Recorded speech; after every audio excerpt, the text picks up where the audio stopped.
So today, our series we're working on is from the front headlock, okay? So there's a lot of different ways that you can get to this front headlock series. Okay, so we're just gonna focus on the position itself and not worry too much about how you get there. We're just gonna use it as kind of like a set spot. This is where we're starting, okay? So front headlock, he's gonna be in the turtle position. So he's gonna be on his hands and knees, okay? Again, a lot of different ways we can get to this position, but we're gonna work our front headlock series, okay? So with the front headlock, we can do the front headlock with open hands or closed hands to control his upper body, okay? Most of it, regardless, is I want to put as much of my weight on his like upper back area as I possibly can.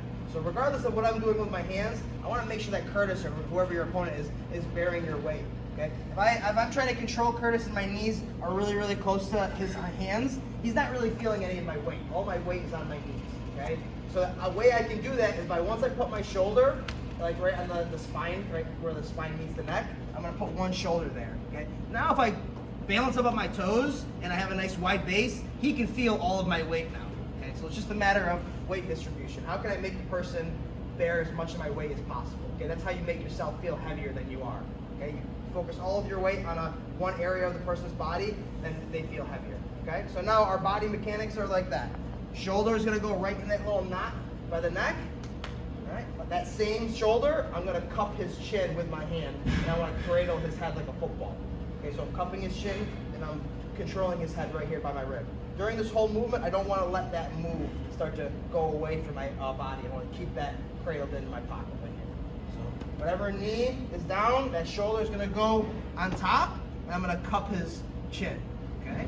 Other hand to start off, I'm going to grab the back of his tricep right here. We're going to just work a very simple breakdown. How can I get him from all fours to flat on his stomach?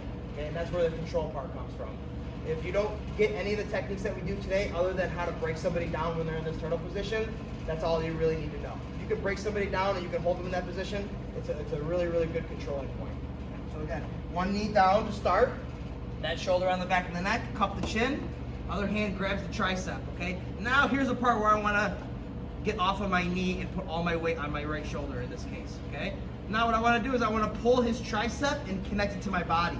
All right, as I do that, I'm going to start to put downward pressure with my shoulder as I walk away from that elbow, okay? What I'm doing is I'm taking away a base, so I'm pulling this arm to my stomach, and now I want to rotate away from it as I drag my shoulder to the floor. That's going to break the person down. Again, if I could just keep the person in that position the whole time and just get them to comply, whatever I need them to do, okay, that's a win. Perfect, okay? If he tries to build his base up, we're gonna hit a really quick submission right there called the 10-finger guillotine, okay? But the breakdown is just as important, okay? So again, we're here, knee on the ground, same shoulder goes on the spine of the neck, cup the back of the tricep, I get up on my fours. This is the position that I want to start in, okay? He can feel all my weight on his neck right now. Lift the elbow up and start to walk away as I drive my right shoulder to the ground. Boom. Okay. From here, I can just control him here if I want to. Get him to comply, get him to relax, okay? One more time. Control, grab the tricep, up on my toes. Lift the shoulder. Look how I'm not changing the position. As I start to walk, if this head starts to go away from my rib area, it doesn't create that same kind of pressure to force him to the floor. So I need to keep everything corralled in between my arms. Right here, boom, right here. See how his head position didn't change relative to my body? Right there, perfect. I'm still driving my shoulder to the ground, I'm still lifting up on his tricep, and he's in a really bad spot. So I want you to just grab a partner, I want you to just work on that breakdown, and then we're going to add the 10-finger guillotine to it afterwards, okay? Any questions? Okay, let's give it a shot.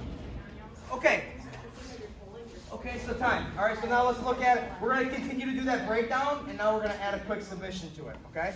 So again, the same breakdown. So we're not changing anything with the breakdown. We're still getting the same position. Just make sure that your shoulder is right here. If your shoulder's too high, right, you're going to start forcing your pressure down on their hips, and their hips are very strong.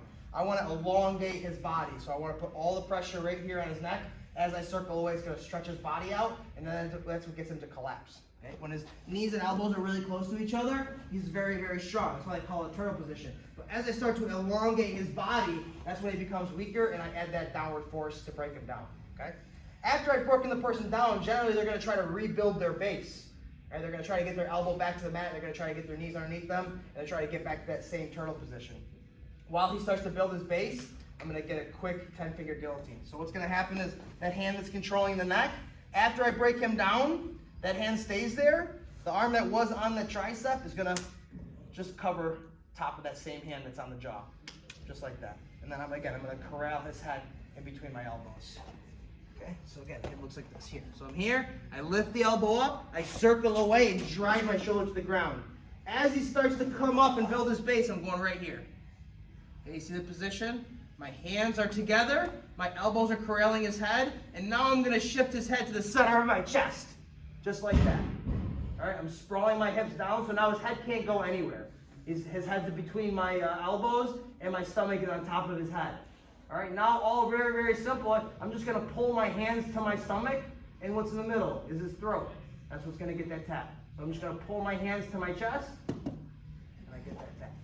Okay? 10-finger guillotine. So all I'm doing is this, closing my elbows, and then I'm bringing my hands to my stomach. Obviously, his neck is in the middle, so that's where we're causing the pressure, right there on the trachea. Rotate a bit. Perfect. So we're here.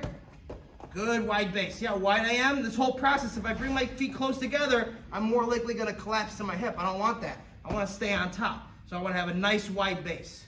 So I'm here, I open the shoulder, start to rotate him down to the floor. As he starts to build his base up, it's right there. Notice how I'm driving my hips to the floor, nice and flat. I don't want him to be able to lift his head up anywhere. Okay? Very simple. Pull my hands to my stomach, and I get that tap. Again. You get the breakdown. This is just more chances to drill the breakdown. So don't half-ass the breakdown just because we're doing the next technique. Okay, it's all building on top of each other. If you don't do the breakdown good, you're not going to get that 10-finger guillotine. Here, nice wide base. Good pressure. You can feel all my weight on the top of his neck, the bottom of his neck. Grab the tricep, pull it towards me. Right now I've created a voided base. Right, so he had a base right here. I pulled that base away, and now I'm adding that directional force where I just got rid of his base. That's why it's effective. Boom, right there. As I let go and he starts to build his base, my hands come over top of each other, right there, just like this. Okay, so all I'm doing is just overlapping my hands together. My hips are driving in, down, and I'm pulling my hands to my stomach. Perfect. So like this? Like this? Just like Okay. just like this is cupping the chin, right? This is the chin strap controlling his head. This is controlling the elbow. As I break him down, that's it. And then you're right here, And then I'm right there. Elbows come together to corral his head.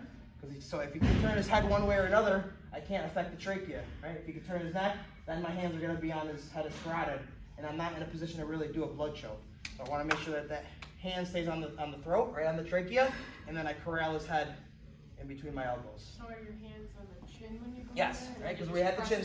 Yep, we had the chin strap, right? And this hand just comes over top of it. Okay. So then you just push it out. And then I pull my thumbs back Okay. to me. Okay, that makes sense. Thumbs come back to me. Okay, one more time. Wide base. Breakdown is the most important. Do the breakdown good. Breakdown. As he comes up, 1, 2, and then thumbs to me.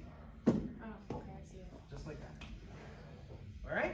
Let's give it a shot. All right, so we're moving on now, okay? Now, we started with open hand control, where I had one hand on the jaw, one hand on the tricep. Okay, so that's open hands. Okay, now I'm going to work the front headlock series with my hands clasped together. I'm still using that to pinch that space so that I can rail his head and shoulders, okay? So I'm not doing this I'm not grabbing my hands together. It's okay, good morning, guys. I'm not grabbing my hands together and then just having it loose right here. So if I got my hands together in the same body position, but I'm loose with my elbows, he doesn't feel any kind of pressure, right? The same idea. When I grab my hands together, I want to lock my elbows in. See, now I'm controlling the space. Okay, so now instead of the hand on the jaw, it's just kind of floating by his chest armpit area. Okay, the other hand's coming through to the armpit and grabbing my hands together. How I want your hands oriented is the hand that is wrapping the neck, I want palm down, and the other hand I want palm up. Okay, you can do your hands in a bunch of different ways, but that's how I want it oriented for the next technique, because it's going to come into play. Okay, so the hand that's around the neck, I go palm down close to the far armpit. Other hand, palm up, grab my hands together, and then I'm pinching my elbows. just like that. The same idea. My base is still wide and low. I'm putting all my weight on his upper back area right here. See how he's bearing all of my weight? And then the hands come together and I lock together. Perfect. Okay? So we're gonna work a very simple anaconda choke. So this outside elbow is gonna work to knock his base out from underneath him. Boom. Just like that. So I'm gonna use this outside elbow, boom, and I wanna knock his base off. Okay? Now once I do that, this top hand, I wanna punch through as deep as I possibly can, and then I'm gonna snake my hands to my bicep, and then I'm gonna find his upper back with the other hand. Okay? So I call it anaconda choke. So here we are here, palm down, palm up. I knock the elbow, I punch the hand through, and then I find this position right here. I want to make sure that I reach as high as I possibly can with this free hand. Okay, Mark made a good comment. It's called eating the cookie. So you try to bring this hand back to your face as much as you can. That's what's starting to lock it all in. Okay, so I knock the base, I punch the arm as deep as I can, and then I snake to my bicep. Okay, work on getting to your bicep. Don't find the middle of your elbow. Okay, when you start to bend, if you grab here, as you start to bend this hand, it's going to start to mush your fingers together. It's no good. Okay, try to find your bicep. Okay, you can by finding the forearm. If you get really, really short arms, I do it this way a lot. I'll actually do like a short anaconda. So after I knock the elbow, I will stop right here at the forearm. Okay, because I have short arms, I have to do a lot better of a squeeze because I'm not closing off that space as much. Well, let's try to work to get to our bicep. This is a stronger choke. So we're here, I knock the elbow, I punch the hand, and then I get this here. Perfect.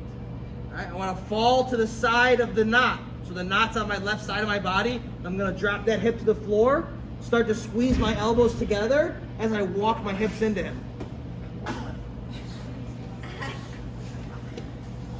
Okay? I shouldn't clap. Just thinking.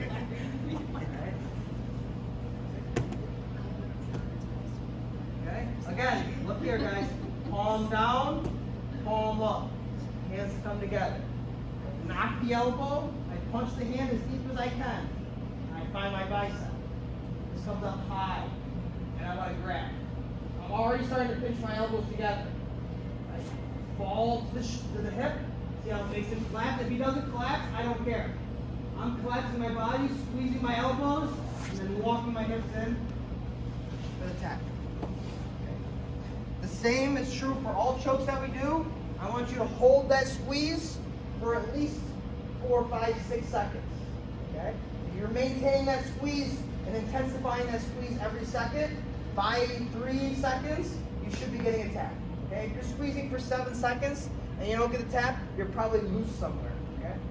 But if this is all done right, if you're cinching all that space away and you're squeezing the right way, after 2 seconds of squeezing intensely, he's going to tap.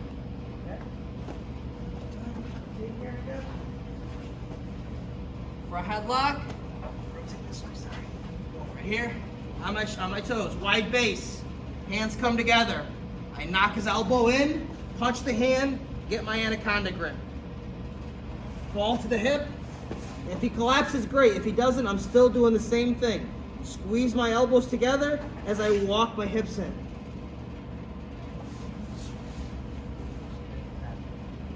So if nobody's there, together, right? I'm doing it on my knees because there's nobody there to bear my weight. So I'm doing it on my knees.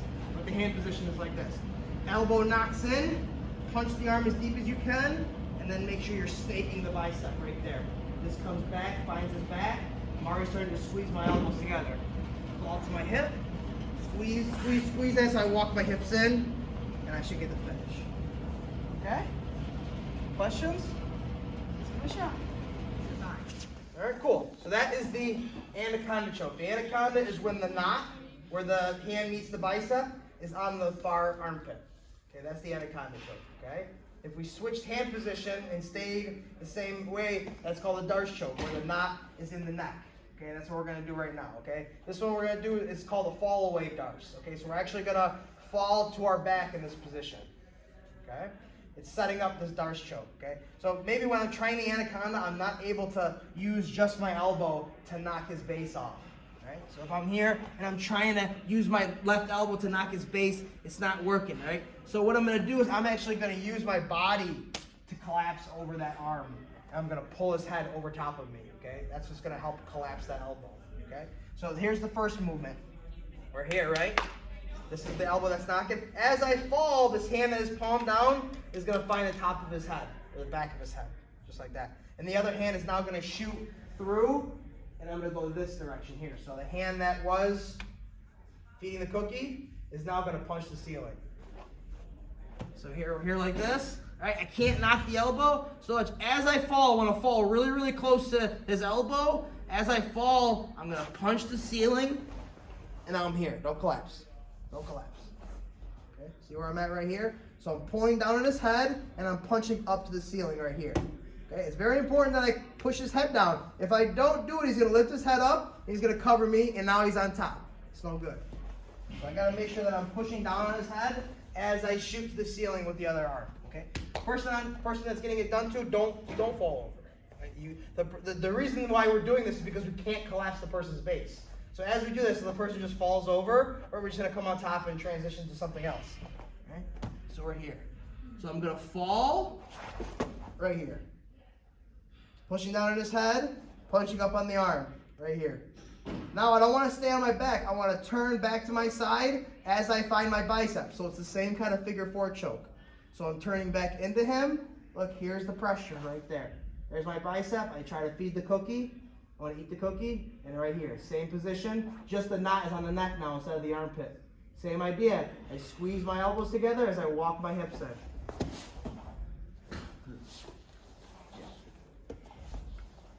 Chris likes to wait to cough before he taps. Right, you got it down. So it's the fall away darce. So I'm falling down, punching the ceiling, and then I'm getting that figure 4 grip on the neck versus the armpit. Okay? The darces are really effective because they feel that pressure directly on their neck as opposed to on their armpit. Okay? So the darces are really, really strong. We're here, boom, close hands. I collapse really, really close to him. I don't want to collapse far away from him. Look at all the space that I've created. It's going to be easy for him to just bring his arm over top of me and cover. Boom, no good. So when I fall, I want to block that arm so that it can't just come over top. So we're here. I fall. I find the back of the head, and then I punch the ceiling. Right there. You see how close I am to that shoulder? Now it's hard for him to pull that elbow out. I'm not hanging out here. It's a half a second. Once I get here, I'm turning back into him, and I'm catching my bicep. And then I'm walking my hips in and squeezing. So we're just hanging out on our back for a half a second so we can get nice slack on that arm. Right? The more I punch the ceiling, the more chance that I have of getting a really deep grip on my bicep. So if I'm really, really short, I'm going to grab my bicep. It's just going to be like fingers on the bicep. It's no good. I want to really work to get like almost a tricep. Right? I want to have my fingers almost wrapped to the tricep. Hands together. Not able to knock this base, right? Yeah. So now as I fall, boom, right here. Now, see how I'm really, really stretching that arm. Come back, squeeze, and walk the hips in. One last time. Mike, why don't you spin? What's that? Why don't you guys Spin? Okay. Hand position doesn't change. As I fall, rotate, pushing down on the head, punching the ceiling, just like that. I turn on my side. I don't want to stay on my back and try to find my arm. I'm not going to be able to really get it. So I turn back into him. And now look. Boom, right there. Squeeze the elbows together, walk the hips in. I get my choke. One more time. Sorry, Chris. You're all good. Yeah, still doing it right here. So fall, punch the ceiling, turn back into him, squeeze. All right? You just wanted to. All right, last one, okay? This one's a little bit trickier, okay? That's why I usually save it for the end, okay? This one's called the Peruvian necktie, okay? So, again, don't worry about this one. If anything you took out of today, if you just took down how to break that person down from this turtle position or from the front headlock, that's a great, technique. You just focus on doing that and you're good, okay? As we start doing more and more techniques, they get a little bit more difficult as we start learning, so that's good. So we're here, same position with the front headlock, hands together, okay? Now I'm gonna go from my hands like this, I'm gonna put one knuckle on the mat, and I'm just gonna balance all my weight on one knuckle. So I'm like this, and I'm like this. Okay, real simple. This is the front headlock. I'm gonna put one fist on the ground, and the other fist is just gonna overlap. Okay, but I don't wanna let go of this connection. This connection has to be very strong, because this is gonna be the noose that hangs the person. Okay? So we're here. We're working. One knuckle on the ground, one hand on top of it, okay? Now I want to work to get an angle, okay? The side that my head is looking towards, I want to walk my hips to that side. You notice how I stretch my body over top. So my shoulder was here, right, initially. As I started to create the angle, I want to shift my shoulders up here. I want to take away that slack from that noose.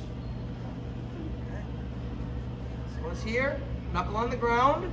I start to turn and get my angle, and look how I stretch my body away. Okay. Now what I'm going to do is I'm going to step over his head.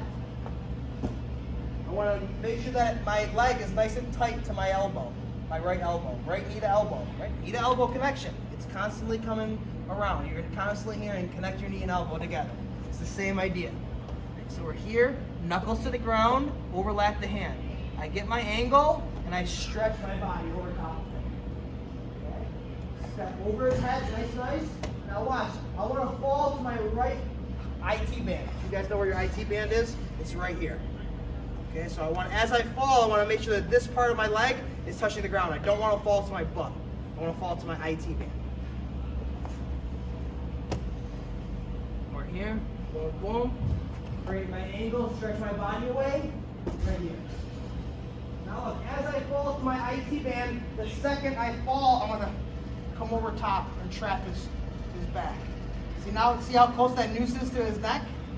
Now all I'm doing is a very simple deadlift. I'm kicking my legs down and I'm pulling up. That's the Peruvian necktie. I need the slack in my hand to shift my body weight forward. If I'm squeezing, go down. If I'm holding him here and I'm squeezing, I'm not going to be able to get that extension of my chest to his lower back, right? So it has to be loose. So it's kind of a trick. Like it's loose, and then right away it tightens up really quick. So he's like it's like a false sense of security. He feels that loose position, so he relaxes a little bit, and the second I start to go to the movement, it tightens up on him all of a sudden, and he doesn't have a chance to defend it. You can do this all as one motion, all right? But we'll break it down. Right here, knuckles on the ground. Create my angle, stretch my body away. Step over the head. Look how I fall to my side. Come over the top. Pull on the head as I stretch my legs away. Really, really strong position. Any questions off the bat? Okay. One time, full speed. And this is how you can jump into it. So we're here. For headlocks not working, knuckles on the ground, hop, fall over. One time, other direction.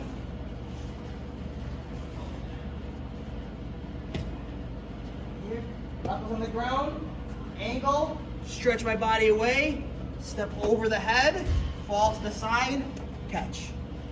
He can't roll over. I'm stopping his roll. This leg over the top is preventing him rolling. If I'm too late with this top leg, he's gonna roll over and then I gotta come on top. And it's no problem, I can still have follow-ups. But we want this leg to come over to block his forward roll. I promise. Here, nothing changes. Knuckles, angle, stretch my body, step over the head, fall, catch. Right there's the noose. All right, let's give it a shot. We got just a couple minutes. Let's play around with it.